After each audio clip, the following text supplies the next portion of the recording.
Hello, Warlords and Generals. Welcome to my channel. Today, we will be discussing my favorite army within the setting of Age of Sigmar, the Flesh Eater Courts, belonging to the Death faction.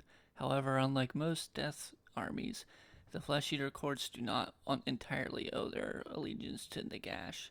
They are crazed maniac ghouls and cannibalize anything out of desperation and madness, but today we will be going over all of this, so without further ado, let us begin. The madness that pervades the entirety of the Flesh Eater Courts, and specifically the Ghoul Kings, has its origin points within the Age of Myth. During this time, a vampire prince by the name of Usharan the Handsome, and the tale of his downfall of tragedy. Once favored courtier of Nagash, so favored is coming, a city under Nagash's control, he would be met with adoration and celebration. Usharan eventually fell from grace. The crime he had committed lost to the ages. His punishment would be a hideous transformation, being shunned as a monster rather than welcome as a savior, filled with rage at the actions of his former master, and being hunted by those who formerly celebrated him. He became a true monster and went on a rampage throughout all the nightlands of Shyish, giving a part of his malice to those once protected him. Him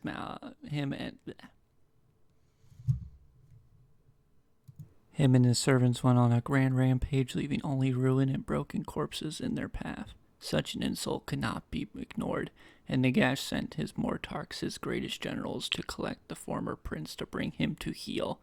After being brought before Nagash, his soul would not be obliterated. Nagash had something much worse in mind, for the punishments of Nagash are always clever and brutal, and always significantly worse than annihilation. The Shroud Cage would be his new prison.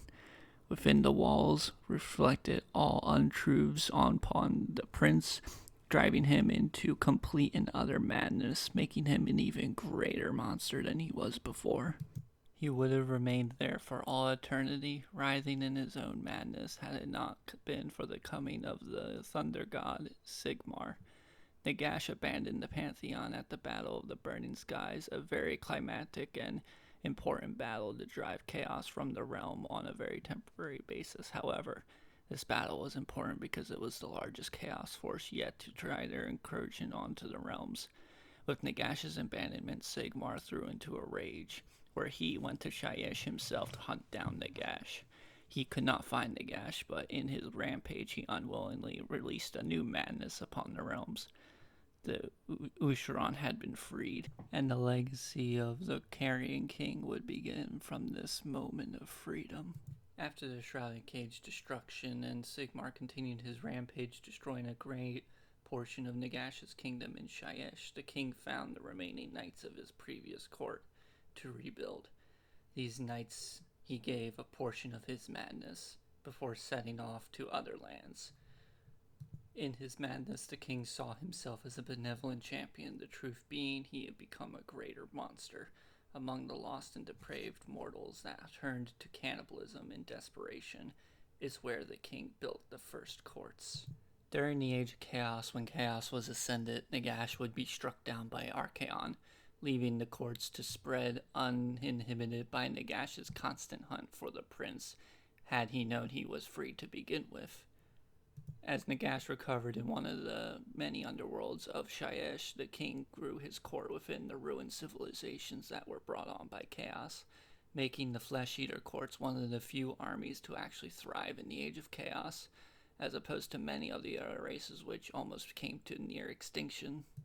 Even as the armies of the Flesh Eater Courts clashed with the ascended armies of chaos, they thrived in the chaos, for simply every civilization ruined, and each mortal that grew desperate and turned to cannibalism would simply be another recruit for the Flesh Eater Court's growing army of ravenous, maddening lunatics. For every army that had been hacked apart, more Mordants would raise from the masses, left to rot and starve, turning to hunger as a weapon. Of the few tales that existed during the Age of Chaos of Usharan, the Carrion king, they all came to an abrupt halt when he vanished, and no one has known or still knows his current whereabouts. What's even more mysterious is his motives. No one knows for sure if he still rages against Nagash and causes terror to his domain, or if in his maddening mind he believes he is still within the graces of the great necromancer himself. Jump to the Age of Sigmar. Some of the Flesh Eater courts fight with Nagash, imagining him as a great entity and deity of the Flesh Eater court's maddened mind, and some of the Flesh Eater courts attack Nagash's forces on sight, remembering the ire of their sire towards the great necromancer himself, which just overall muddies the waters towards Oshiran's overall motives, since even the legacy of his court is very divisive towards how to feel towards Nagash. As the ages have progressed, all memory of Oshiran have faded from the very vast majority of everyone's mind, his legend falling into myth and even obscurity. For there is only one who truly remembers the Carrion King as he originally was, and that is Nagash, who to this day, the great necromancer still hunts down for his previous favored vampire. If you enjoyed this video, please leave a like and a comment, and subscribe if you'd like to see more lore videos of both Age of Sigmar and Warhammer 40k. I hope you have enjoyed this and have a wonderful day.